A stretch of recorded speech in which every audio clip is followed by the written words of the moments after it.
Another record intraday high right now for the Dow. You can see the board. That board is actually live from the floor of the New York Stock Exchange. Right now, you can see the Dow is 108 points, a little bit more than that, above its record high, the intraday record high. We're hitting that again today. Now, keep in mind, we are in green arrows across the board, but one chart we wanted to leave you with, a chart for thought, as we like to say on Street Signs, is the Dow Jones Transportation Average. Now, it is rising today. It's up 2%. Certainly the trend in the right direction. But some out there like to say you look to the transports for leadership, and the transports are not trading at an all-time high, even though the broader Dow is. Just an interesting chart for thought there. Dow transports, though, are on the rise today. Well, that is it for Street Signs on yet another record day for the Dow. Let's hand it over to the closing bell for the last hour of trading with Maria and Dylan.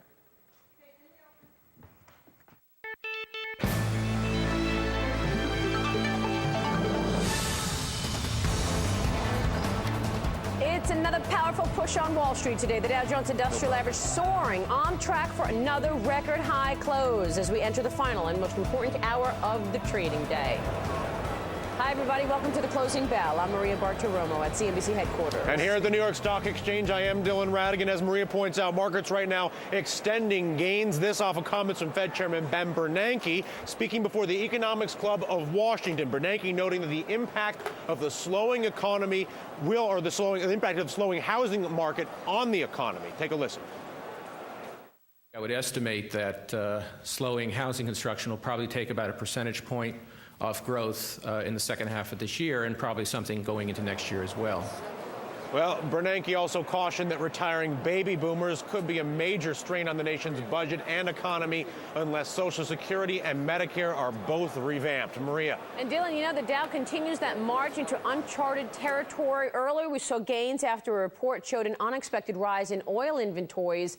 And after Mr. Bernanke spoke, the market continued strongly. One stock to note today, however, General Motors. That stock is up just a fraction today. Earlier, under some selling pressure on news that alliance talks with Nissan Renault have broken down. Our Phil LeBeau will have more on this breaking story coming up. This is still developing. We will have the latest for you. Take a look at where we stand, however, with the rest of the market. The Dow Jones Industrial Average holding on to a gain of about 1%, more than 100 points higher right now, the highest levels of the afternoon, with a level of 11,833 on the industrial average. NASDAQ looks like this. Similar chart pattern. Double-digit move in the NASDAQ, 2% higher.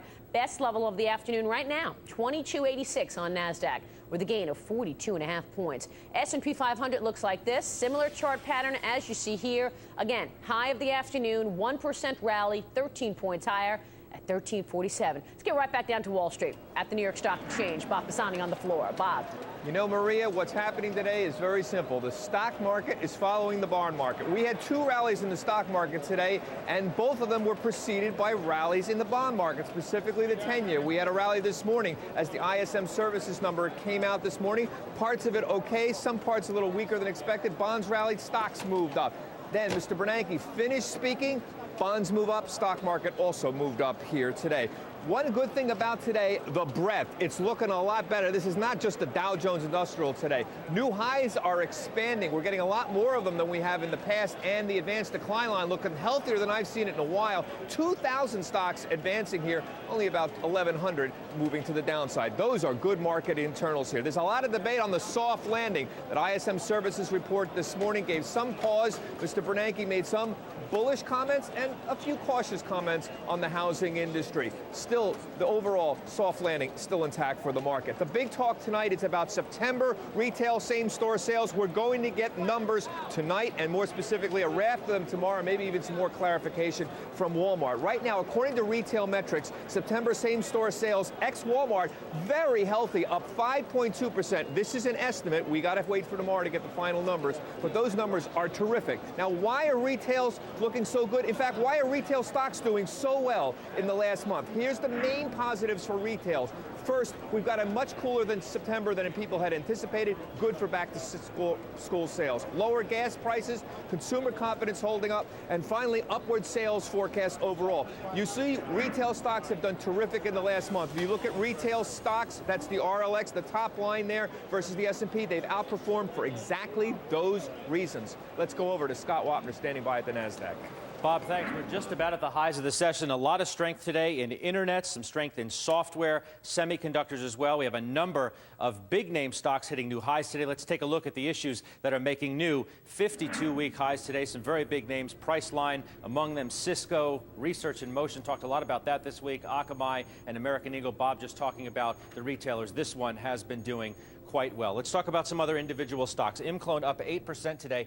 The company says Carl Icahn rejected a $36 a share bid from a major international pharmaceutical company last month. Icahn attempting to oust 6 of the company's directors. However, the company now says this is a perfect example why shareholders should say no to Mr. Icahn's plan. Let's also talk XM Satellite Radio and Sirius Satellite. Both are trading lower this afternoon.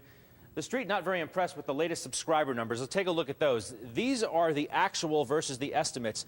XM came in a little bit light. Sirius did beat. In fact, Sirius shares were trading higher today on this news, but then both went down. Though XM still has the lead in this category by a couple of million subscribers, Sirius is closing the gap there, so keep an eye on that. TiVo shares down 12%, losing the latest round in its patent battle with EchoStar. You see EchoStar right here, Dish, trading up by just about 0.5%. Let's send it back now to Maria. All right, Scott, thanks very much. And we've got more breaking news. Alliance talks between General Motors and Nissan Renault have broken down.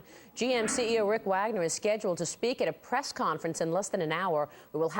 We find ourselves at a record high in the Dow with strength pretty much across the board, a lot of which at the expense of the conventional wisdom of the summer. This just goes to show that the conventional wisdom can be a very dangerous thing to follow. Let's walk through some of it, starting with oil. Conventional wisdom at its peak, as we talked about the impending hurricane season, troubles in Iran, etc., was that oil would rapidly move to $100 a barrel. In fact, it danced with $80 a barrel just a couple of months ago. Well, not so much. The conventional wisdom was dead wrong on oil. No hurricanes came through. The geopolitical situation has settled, and oil right now trades below $60 a barrel, and that is one of the primary drivers for the deco, for the headline, that breaking news you see in front of you, Dow on track for another record high. The next conventional wisdom was that gold could go to $1,000 an ounce as the dollar weakened. Well, guess what? The U.S. economy is doing just fine. Gold's going back towards $500 an ounce, and the U.S. dollar is stronger. So much for the conventional wisdom there. Gold bugs getting beat up, inflation worries rapidly diminishing, and gold stocks settling down as a result. You see 27 to 30 Dow stocks today are higher, which takes us to our final piece of conventional wisdom, the hurricane season. Everybody, myself included, I point the finger at no one. We believed that the hurricane season was going to be absolutely horrendous this year. Think about last year. August 1st, this network dedicated itself to hurricane watch. The forecast was we'd have 12 to 15 named storms, Category 3, Category 4, Category 5 up the East Coast. Well, it's the middle of October. I'm not even sure you can count a named storm. 2 or 3 if you're lucky. As a result, oil prices come down, market settles in, insurance companies do better, lumber and construction supplies get cheaper. That helps the housing market, and you got a market at a record level. So that's my little piece today on the conventional wisdom. Maria. All right, meanwhile, the reality today is that you've got a broad-based situation in terms of money moving into this market. Financials continuing to gain momentum right now. We are on track as far as the Dow Jones Industrial Average to close at another all-time high for the industrial average, second straight day. Comments earlier from Federal Reserve Chairman Ben Bernanke helped drive stocks today. Joining us with their take on what Mr. Bernanke said and where this market goes next, Russ Kostrich, a senior portfolio manager at Barclays Global Investors, and John Lonsky, Moody's Investor Service chief economist. Gentlemen, nice to have you on the program. Thanks, Maria. Russ, let me ask you your thoughts about what we're seeing on the program. We'll talk with you soon. Thank you. Meanwhile, we have breaking news on Wall Street today. The Dow Jones Industrial Average up 101 points right now, 45 minutes before the Dow Industrials closed for the day with that bell coming down. And the Dow is now, once again, in the record book territory. NASDAQ also strong. Up next, Maria, the age-old question, value versus growth. Based on this year's returns, it's been a good year if you're a value player. We'll dig deeper in today's Street Smarts, and then investors cashing out of crude after making big profits. A little later, we'll look at where they're putting their money now to maximize their returns. And then stay with us because after the bell, Game On, one of the biggest TV shows, features the biggest, most popular video game out there. A closer look at the marketing dream come true in the next hour of the Closing Bell. But first, the most active stocks on the New York Stock Exchange today, led by the Ford Motor Company, closely followed by McDonald's, Nortel, Time Warner, and the Lucent Corporation.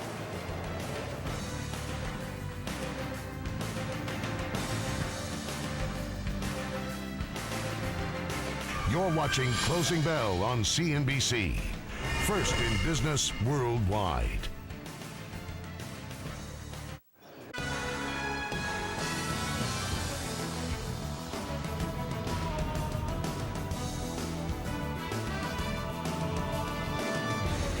Well, one of the big reasons the Dow is doing as well as it is Boeing Corporation. And Boeing, as well as they are doing, is getting additional benefit from continued failures at their arch rival Airbus.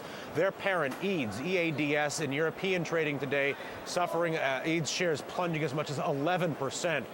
Attention Kmart shoppers, the SEC finally taking the former retailer's top executives to court 4 years after filing for bankruptcy. Those details ahead. And then surging Harrah's options and derivatives bets before news of a buyout raising many an eyebrow on Wall Street. We broke the story last night on The Money. Well, tonight or today, we'll discover a rare occurrence here, or I should say what is not a rare occurrence here, a developing trend in insider trading potentially ahead of deals. You're watching The Closing Bell on CNBC. First in business worldwide. Dow sets a record and CNBC is there. We go out at 11,727 points. It's great to see a new record high. When an investor out there sees that the Dow's at a new high, does it encourage new money to come in? It's good for investor psychology. I think you're absolutely right. Ride the rally. CNBC. First in business worldwide.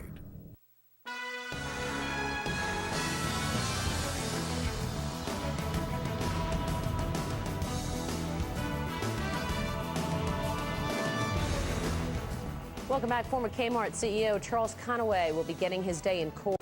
The markets as a whole, I think that there's, as I said, adequate protection in the options markets and widely perceived to be fair markets and actively monitored. I think in the credit derivatives markets, that's not the case. But on the other hand, I don't think it's particularly necessary. A study I wrote last year with Viral Acharya at London Business School, we looked for any effects that the prevalence of insider trading. On to very strong moves as we approach this final stretch. Even though oil prices are up, the Dow up 105 points right now.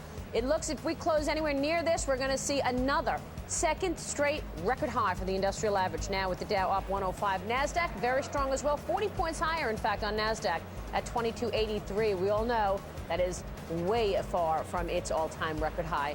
Even so, hedge funds were the darling of Wall Street for a while after a string of grim news. Are hedge funds still smart money? But first, the energy price taking a beating of late. Up next, we're going to discuss where prices are headed next and whether investors who won big in energy are perhaps moving their money someplace else now. We'll talk about that when we come back. Next, once the company that could do no wrong, suddenly Sony can't seem to do anything right. What the future holds. Closing Bell next at 4 Eastern. Hi, everybody. Welcome back to the Closing Bell. I'm Maria Bartiromo at CNBC headquarters. And I am Dylan Radigan down here at the New York Stock Exchange. U.S. markets off and away here. Final 30 minutes of trading, and the markets are hot. In fact, hotter than yesterday in many ways, holding on to another powerful rally. Huge drop in inflation data this morning, seen as giving the green light to the Federal Reserve not only to hold at their Fed meeting on October 24th and 25th of this month, but perhaps moving up the timetable for a Fed rate cut because we know the economy is slowing. They were worried about inflation. As inflation data comes back in, that is seen to the benefit of the markets. Dow right now good for 108 points on the advance. Trades 11,836. That's almost a full percentage point advance. The NASDAQ right now also moving higher. Granted, it is still in excess of 50% below its all-time closing high, but you're good for almost 2% there, and it builds throughout the day. S&P 500, same story, up and away we go. As the financials performing very well out there. A lot of the industrial names, same story. 1% on the S&P, trades 1347. Maria. Well, Dylan, another notable name joining the recent hedge fund shuffle, Stu Hendel, is returning to Morgan Stanley after spending bell sounds on Wall Street. The market getting more powerful, up 113 points right now on the industrial average. NASDAQ up 40. Up next, we'll take a look at some of the trends that are driving this market. And then after the bell, here, the GM CEO, Rick Wagner, scheduled to speak at 4 o'clock Eastern. We will bring it to you live in the second hour of the closing bell. Check this out.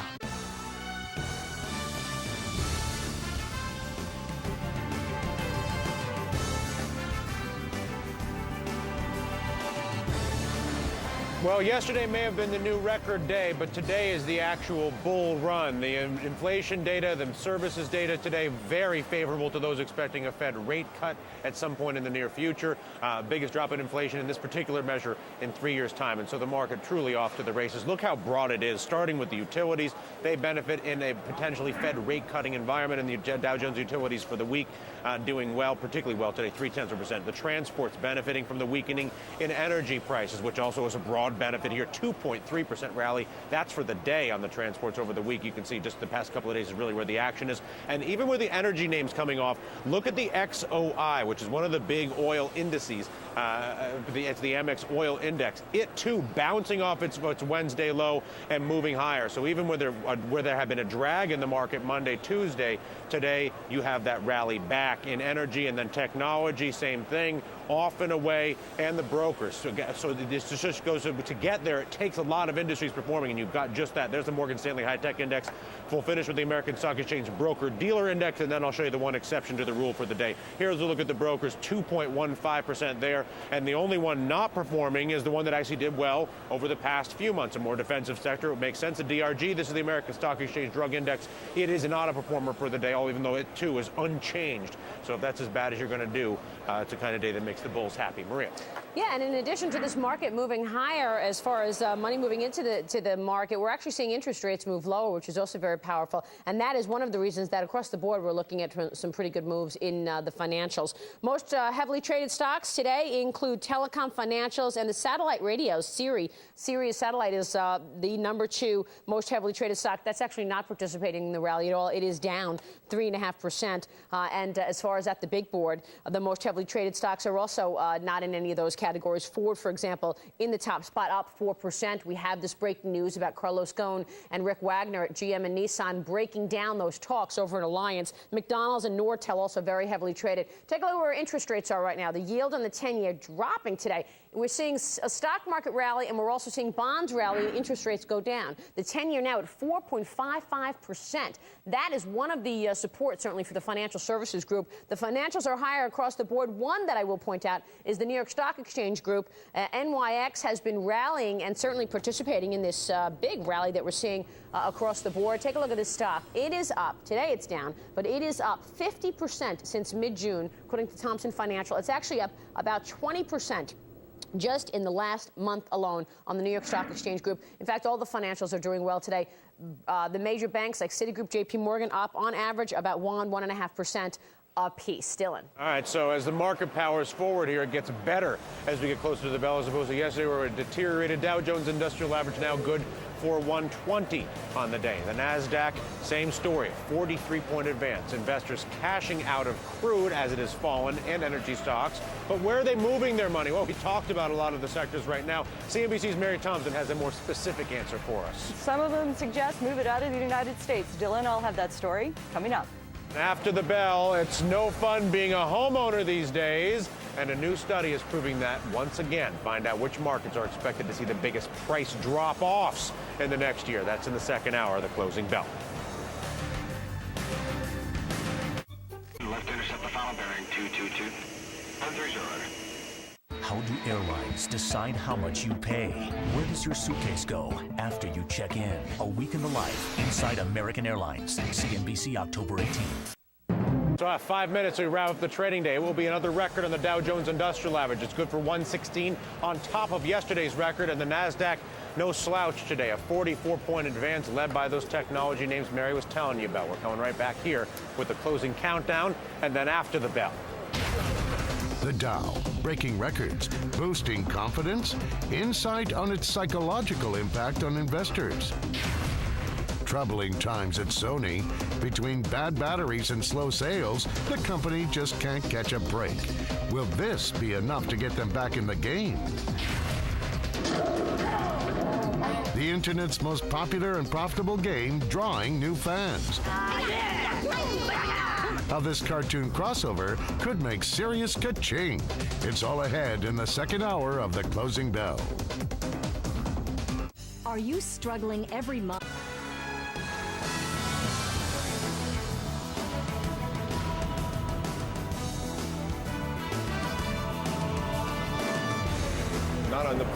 Welcome back to the floor of the New York Stock Exchange. We talked a lot about the record yesterday. We talked about lack of participation in other areas.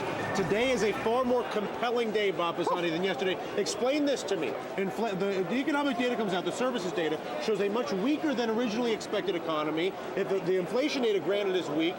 But on most days, if I had Walmart bringing back their retail guidance, they had their sales as weaker, weakening economy, et cetera, I would have at least some questions about the market. Today, it was a green light to go to shoot for the moon. I'm with you. I have questions too and some concerns about this rally. Number one, the ISM services number, the headline number was weak. Some of the components were strong. That's one of the bull comebacks. Mr. Bernanke gave something to everybody. He said housing was weak, but overall the other parts of the economy were quite strong. Again, what really happened today was as bonds rallied, the stock market rallied again, almost blindly. Now, the bears are saying, look at this, the stock market, something's wrong here. The bond market seems to be telegraphing a weakening of the economy, maybe a little more than the soft landing hypothesis, but the stock market is keeping going along with that idea. There's a little bit of tension here. I agree with you, and I'm a little amazed that we've got this rally. What we do have, though, is 2,600 advancing stocks. That is superb internals. A lot of new highs here, some of the best new highs that we've seen in many months. This is a strong across-the-board rally. No complaints this time about just big caps, small caps, anything like that. Closing bell rings here. Closing bell continues here with Maria Bartiromo right now. Hi, everybody, and it was another day for the record books on Wall Street. The bulls once again taking charge. The Dow Jones Industrial Average closing at another all-time high, second straight record high close. The blue chips soaring with the triple-digit gain, and the other market averages also rallied strongly. It was quite the broad-based move today. Take a look at the Dow Jones Industrial Average tonight and where things are settling at. 11,850. Yes, that is an all-time high with a gain today of more than 1%, 123 points higher on the blue chip average. The Nasdaq rose to the best level since May of this year. The Nasdaq tonight up 98 points, a rally of 4.5%. Largely happening in the final hour of trading. Financials and technology seeing the biggest money flows today. 48 points higher on NASDAQ at 2290. Real momentum in this market. S&P 500 looks like this as it closes and settles out tonight, up more than 1%. S&P 500 surging to the best level since February of 2001. We're talking about the best levels here in 6 years. 1350 even is where the Standard & Poor's is finishing out today's trading action. The action was not limited to only the big caps, although that certainly is where the leadership was. The leadership has been in the blue chips, but check out the Russell 2000 index tonight, up more than 2%, 15 points higher at a level of 733. And for the Dow theorists out there, take a look at the Dow Transportation Average. That also seeing money flows. Even though oil prices were actually up, the Dow Transportation companies also rallied, up 2.25% today on the Dow Transport Average, 99 points higher at 4569. We have this market action covered. Louis Navalier joins us of Navalier & Associates, Jordan Kotick of Barclays Capital, and of course, Bob Pisani, our eye on the floor of the New York Stock Exchange. Bob, kick us off. Give us the background on the Ben Bernanke commentary. Boy, was this an impressive day, Maria, and it was surprising because you wouldn't have bet that this market would move up like this, given the data that we had. Let's put up some bullet points. I want to show you what actually happened today because it was a complicated day. First, this was a broad-based rally. If you were complaining about narrow breadth and all of that stuff, forget about it. This was one of the strongest days I have seen in a long, long time. 2,600 stocks advancing down here, only a few hundred declining, a lot of new highs. That's what we call market internals. Extremely strong day. The stock market followed the bond market all day long. As bonds rallied, the stock market rallied as well. The main talking points, there were two of them. ISM services come out at 10 o'clock in the morning. The headline number is weak, but some point to the fact that the other components of it were strong, so a little bit for everybody. Bonds rally, stocks rally. Mr. Bernanke comes out, gives an excellent speech on Social Security and the problems associated with it, takes questions, says housing is on the weak side, but the rest of the economy relatively strong. Again, a little something for everyone. Bonds rally, stock market rally, second time for the day. We had strength in a lot of sectors, particularly cyclicals like transportation stocks, brokerage stocks, energy stocks rallied again. Rest restaurants and housing stocks? Take a look at housing. You'd think Mr. Bernanke says housing could shave 1% off the GDP. Housing stocks will be in trouble. Housing stocks had a big rally because interest rates are rallying, mortgage rates come down. This is one of the best days for housing stocks we've seen in a long time. Hey, what's the story with restaurants? Here's a classic consumer cyclical group on an absolute tear for the last month. This was the best day that they've had in a month when they have been spectacular here right across the board. We had stocks up 4, 5, even 6 or 7% today. Again, on some belief, we're in for a soft landing. Consumer is going to remain strong, but there's a lot of debate about that. Finally, tomorrow will be a big day for the retailers. We're going to get September retail same-store sales. Walmart threw a real curveball at us today by taking down their September retail store estimates from 1.8% to 1.3%. The question here, is this a Walmart problem or not? Some people are saying Kohl's and Target has great commentary. What's up with Walmart? Others say, Maria, if Walmart's got a problem, the whole country's got a problem. They're that big. Really interesting market day, Maria. That's for sure, Bob. Thanks so much. And as we have been talking about, investors paid close attention to that speech delivered by Federal Reserve Chairman Ben Bernanke at the Economic Club in Washington, D.C. More on that. And addressing questions about the slowing housing market, the chairman said that the sector's underpinnings are still strong, and that could help limit the extent of the slump. However, he said he anticipates it will likely take a bite out of economic growth. I would estimate that slowing housing construction will probably take about a percentage point off growth in the second half of this year, and probably something going into next year as well. Separately, Chairman Bernanke urged lawmakers to quickly start tackling what he sees as the potential, quote, severe fiscal challenges presented by the nation's rapidly aging population. Traders bid up stocks today despite the mixed news on the economy. There was a slowdown in the activity across the nation's massive service sector last month. The Institute for Supply Management's non-manufacturing index was down to 52.9%, although a reading above 50 still suggests there is growth. Economists were predicting a stronger reading, however, for September. There was a silver lining in the ISM report, the inflation component. It dropped sharply to the lowest reading in 3 years. Meanwhile, orders for American factory goods remained unchanged in the month of August. A decline of 0.2% was what people were looking for. A surge in Pentagon orders for ships and planes, as well as strong demand for cars and parts, helped offset weakness in orders for computers, electronics, and other machinery. In the oil pits, a wild day there as well. Crude oil prices rebounded sharply today amid renewed concerns over supply disruptions from Nigeria, the world's 8th largest oil producer. Clashes broke out between militants and troops near an oil facility. The militants now threatening more attacks on Nigeria's oil industry. Take a look at where the benchmark light sweet crude finished today's trading session. It was up, but it still didn't break $60 a barrel. We're talking about crude now at $59.41 a barrel, up today 1.25%. And the big story, it was a big day once again for the Dow. The blue chips crossing the day in triple-digit territory, another record high. Joining me now to talk about that, Louis Navalier is Chief Investment Officer at Nav.